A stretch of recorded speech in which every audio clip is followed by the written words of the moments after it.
Kareta nu terus kebat karya Hadi AKS.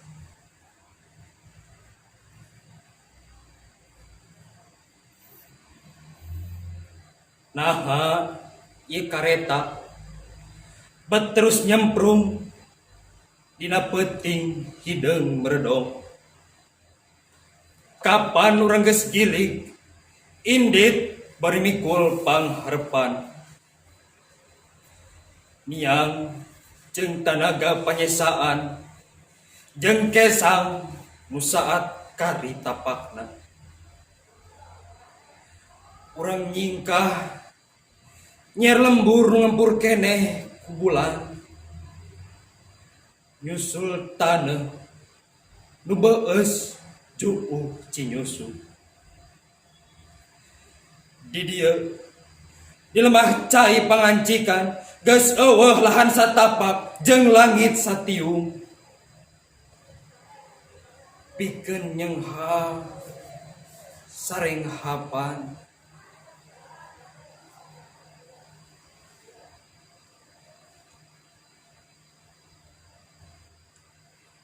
Tapi terus mangprung ieu gerbong ngahudangkeun ka keung nu ting curingkang.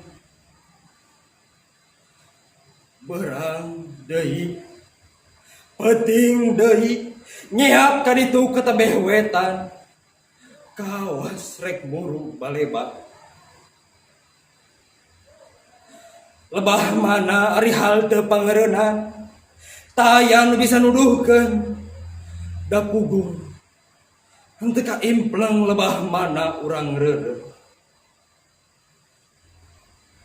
Balok demi balok sasak besi nu ngadingding terowongan nu manjangan lulurung waktu jeung sinyar-sinyar abad uhurung geus kalarung kaliwatan.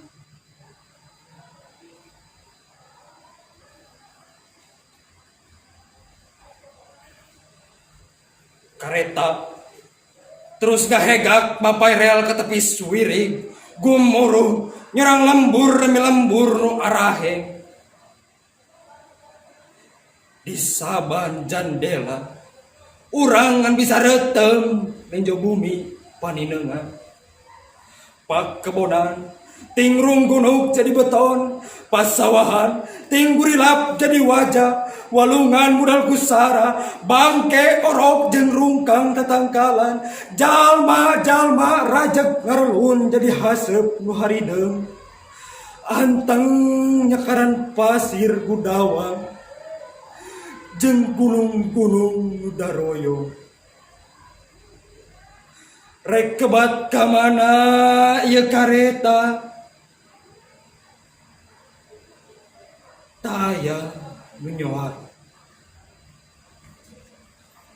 Dileler hadiah sastra LBSS tahun 2011.